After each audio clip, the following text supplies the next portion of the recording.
আজকে আমরা have, has এবং হ্যাড এর ব্যবহার শিখব। একদম বেসিক থেকে অ্যাডভান্সড পর্যন্ত শিখব। তো শুরু করি।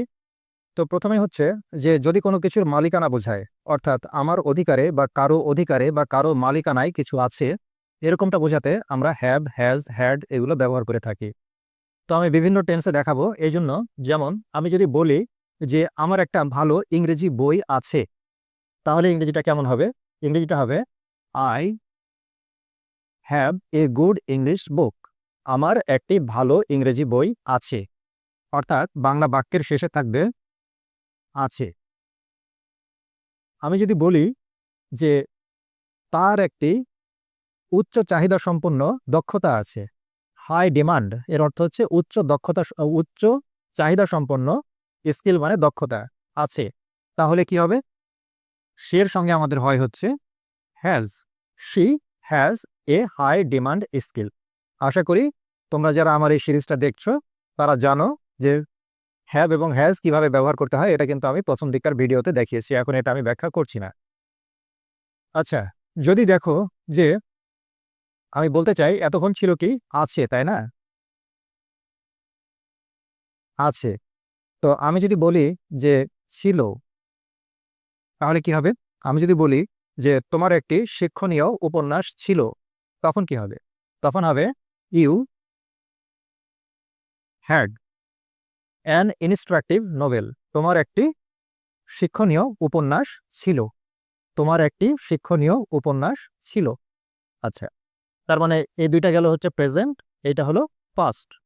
এখন আমি যদি বলি যে এই দ্রুত পরিবর্তনশীল পৃথিবীকে সামলানোর জন্য আমাদের পর্যাপ্ত জ্ঞান থাকবে, বা এই দ্রুত পরিবর্তনশীল পৃথিবীকে মোকাবেলা করার জন্য আমাদের পর্যাপ্ত জ্ঞান রাখব, তাহলে কি হবে? তার মানে কি আমরা ভবিষ্যতে বলছি থাকবে বা রাখবো। থাকবে বা রাখবো। বাংলা বাক্যের শেষে যদি এরকম থাকে, তাহলে আমাদেরকে কি করতে হবে? ইংরেজিটা, আমাদের ইংরেজিটা হবে we will have. We will have. Will একটা মডেল অক্সিলারি, ফিউচার বোঝানোর জন্য ব্যবহার করা হয়। আর এই যে হ্যাভ, এটা ভার্বের বেস ফর্ম। কেন? কারণ মডেল অক্সিলারি পরে ভার্বের বেস ফর্ম হয়। এগুলোও কিন্তু এখানে ভার্বের মেইন ফর্ম হিসেবে ব্যবহার হয়েছে।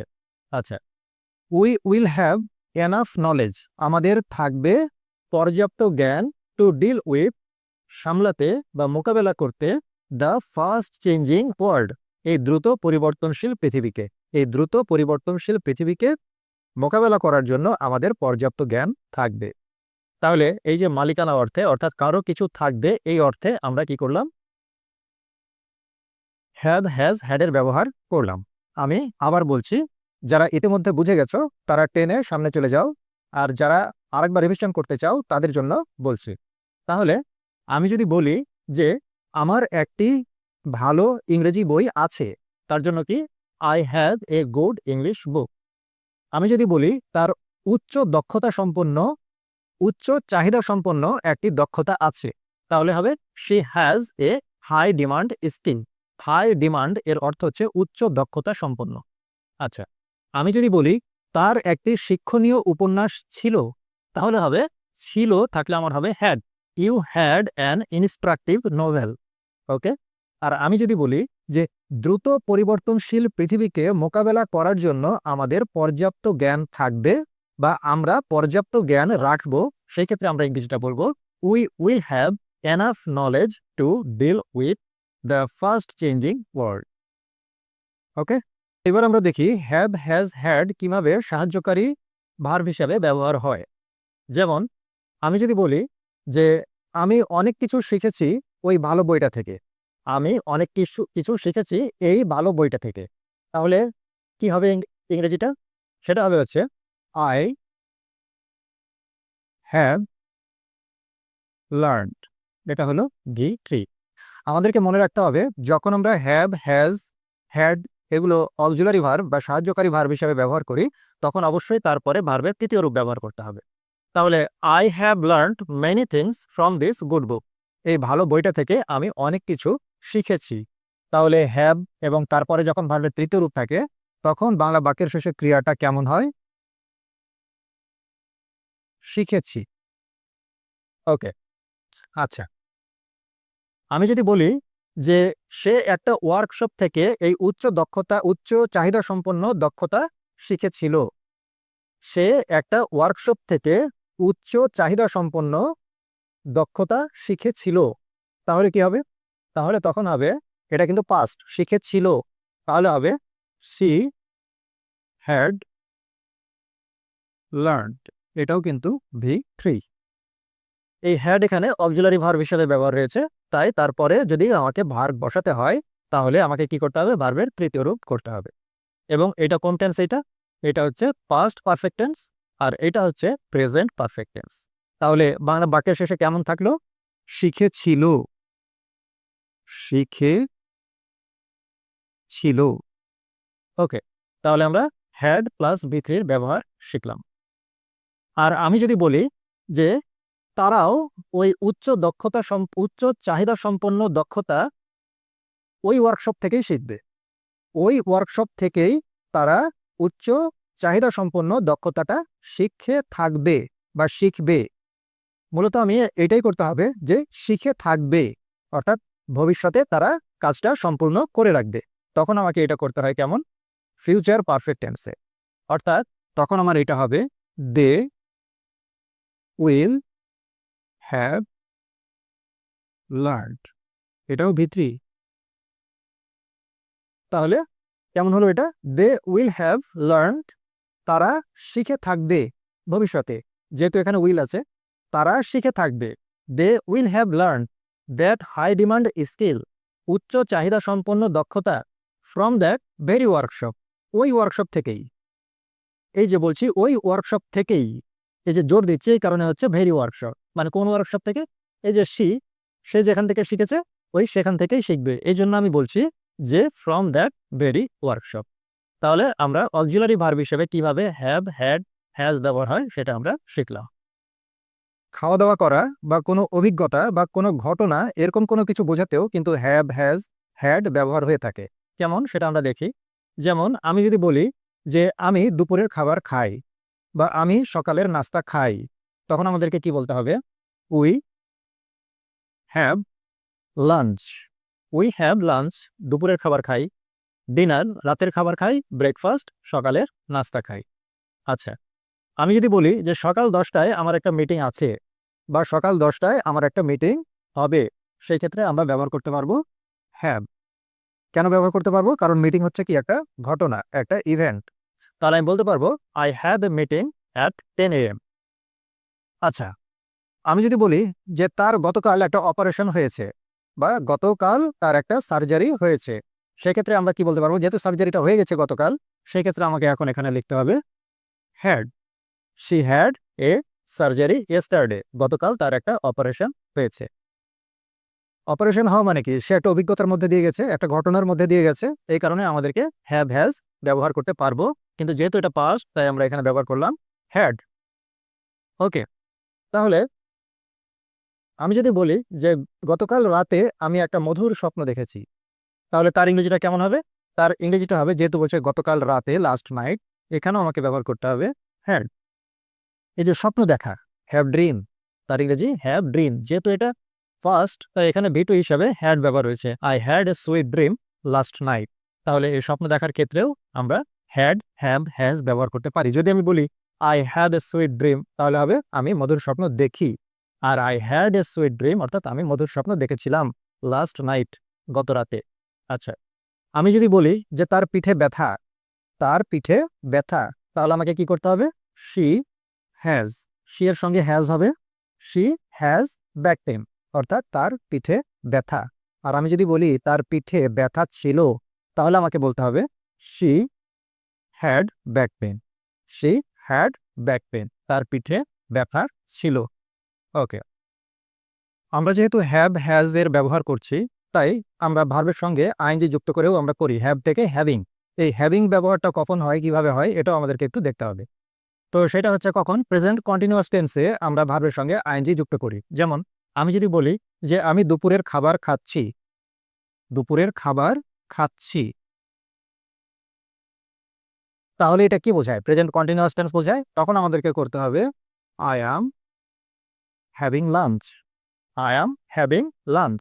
একইভাবে আমি যদি বলি যে তারা মজা করছে, মজা করছে, তার মানে কাজটা বর্তমানে চলমান, তাহলে আমাকে বলতে হবে দে আর হ্যাভিং ফান, তারা মজা করছে। আচ্ছা, এখন আমি যদি এরকম বলি যে পারফেক্ট পার্টিসিপলে হ্যাভিং এর ব্যবহার কিভাবে করতে হয়, তো আমি যদি বলি যে ইংরেজি ক্লাস শেষ করে সে বাইরে গেল, ইংরেজি ক্লাস শেষ করে সে বাইরে গেল, তাহলে কি হবে? আমাকে করতে হবে কেমন? এই পারফেক্ট পার্টিসিপল দিয়ে করতে হবে। অর্থাৎ আমাকে বলতে হবে having finished, having finished English class he went out.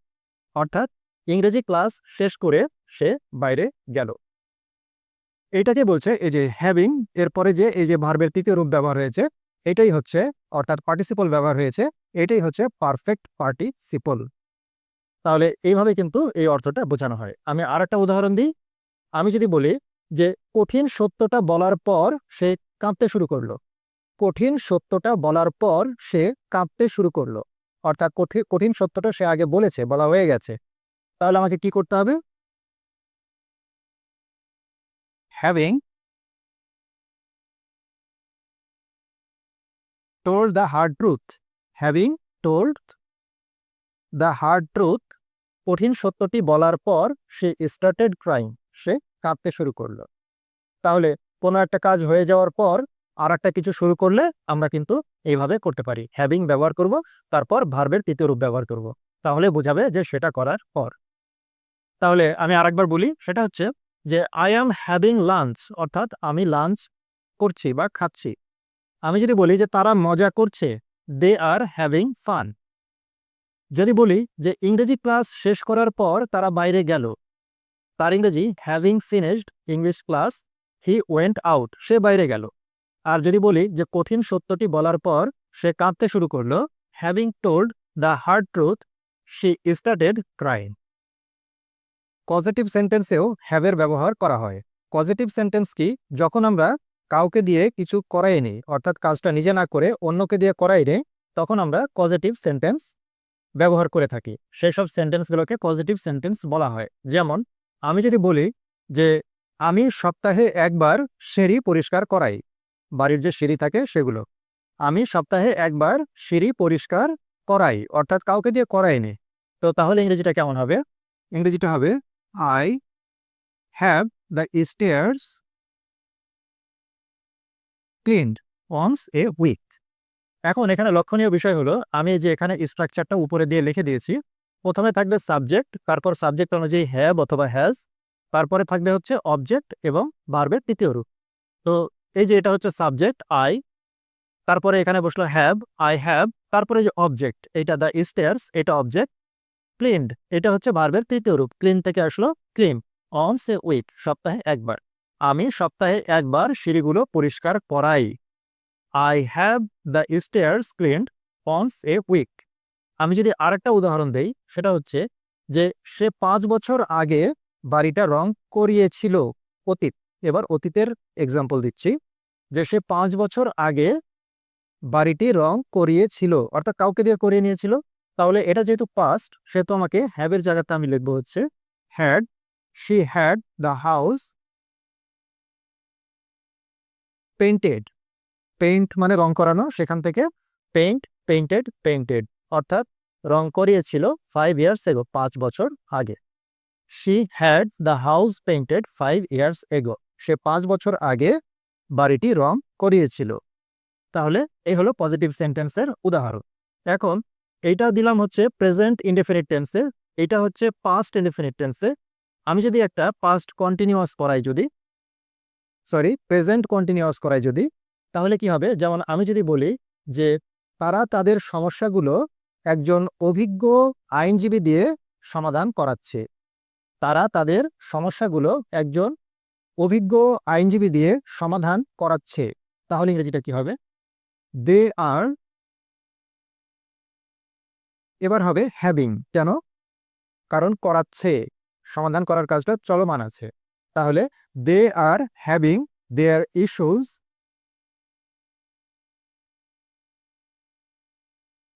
Sorted out with a veteran lawyer. Veteran মানে হচ্ছে অভিজ্ঞ বা প্রবীণ, লয়ার আইনজীবী দিয়ে, অর্থাৎ একজন অভিজ্ঞ আইনজীবী দিয়ে তারা তাদের সমস্যার সমাধান করাচ্ছে। ইস্যু এর অর্থ হচ্ছে সমস্যা।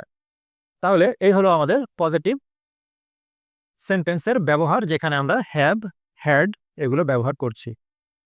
এবার আমরা একটু দেখব টু হ্যাভ, এটা আমরা কতভাবে ব্যবহার করতে পারি। কিছু গুরুত্বপূর্ণ ব্যবহার আমি দেখাচ্ছি। টু হ্যাভ কখন ব্যবহার করব?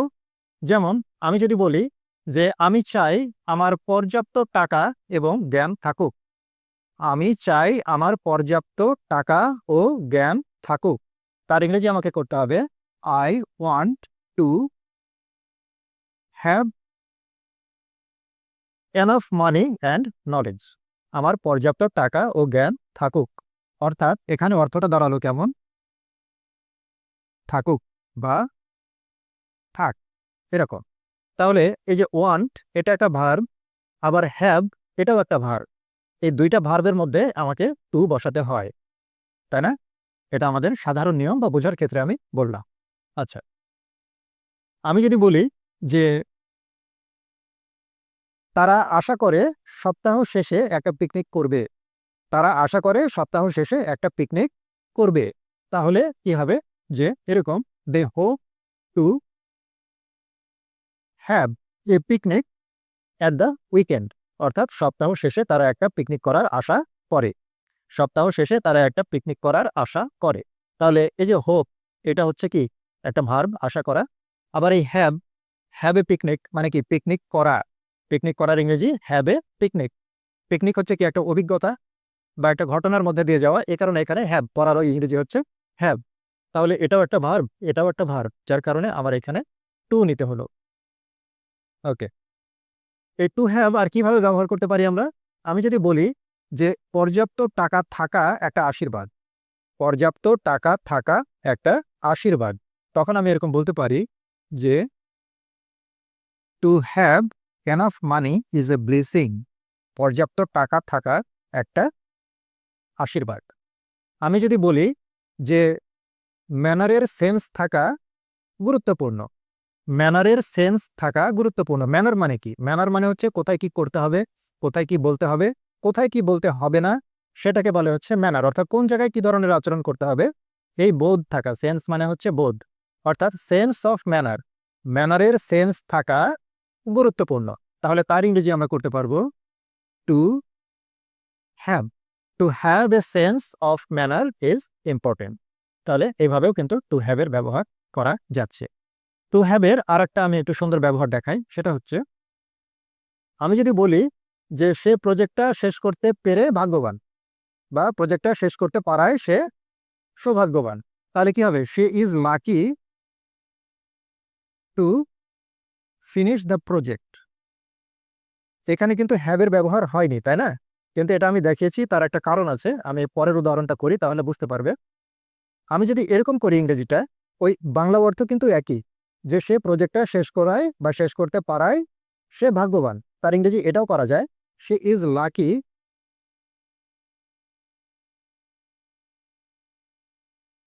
Two have finished the project.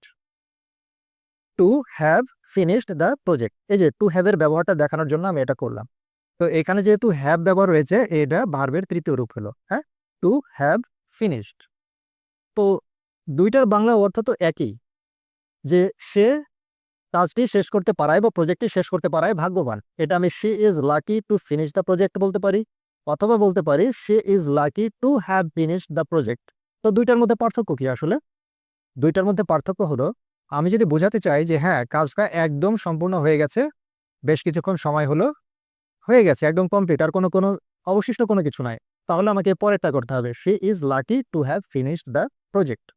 আর আমি যদি বলি she is lucky to finish the project, এর অর্থ হলো কাজটা এই মাত্র কেবলই শেষ হয়েছে, এই মাত্র শেষ হলো, বেশিক্ষণ হয়নি। আর এই পরেরটার যেটার অর্থ সেটা হলো কাজটা শেষ করা বেশ আগে হয়ে গেছে, সময় হয়ে গেছে। অর্থাৎ আমি যেটা বোঝাতে চাইবো যে আমি যদি বেশি সময় পার হয়ে গেছে কাজ শেষ করার পর, এটা যদি আমি বোঝাতে চাই, এরকম যদি কনটেক্সট হয়, তাহলে আমাকে নিচেরটা বলতে হবে। আর আমি যদি বোঝাতে চাই যে কাজটা শেষ করা বেশি হয়নি, আমার মনের মধ্যে আমি যদি মনে করি যে কাজটা শেষ করা খুব বেশি সময় হয়নি, অল্প সময়, কিছুক্ষণ আগে করেছে বা কয়েকদিন আগে করেছে এরকম বোঝাতে চাই, তাহলে আমাকে উপরেরটা দিয়ে করতে হবে। অর্থাৎ আমি কম সময় বোঝাতে চাইলে উপরেরটা, আর আমি যদি বেশি সময় বোঝাতে চাই যে কাজটা শেষ করা বেশি সময় হয়ে গেছে, তাহলে নিচেরটা। তো এই ছিল আমাদের হ্যাভ, হ্যাজ, হ্যাডের ব্যবহার। ক্লাসটা আমি বেসিক থেকে একদম অ্যাডভান্সড পর্যন্ত নেওয়ার চেষ্টা করেছি। তোমরা কেমন বুঝতে পারলে, কেমন লাগলো তোমরা জানাবে। ভালো থাকো, আজকে এখানেই শেষ করছি।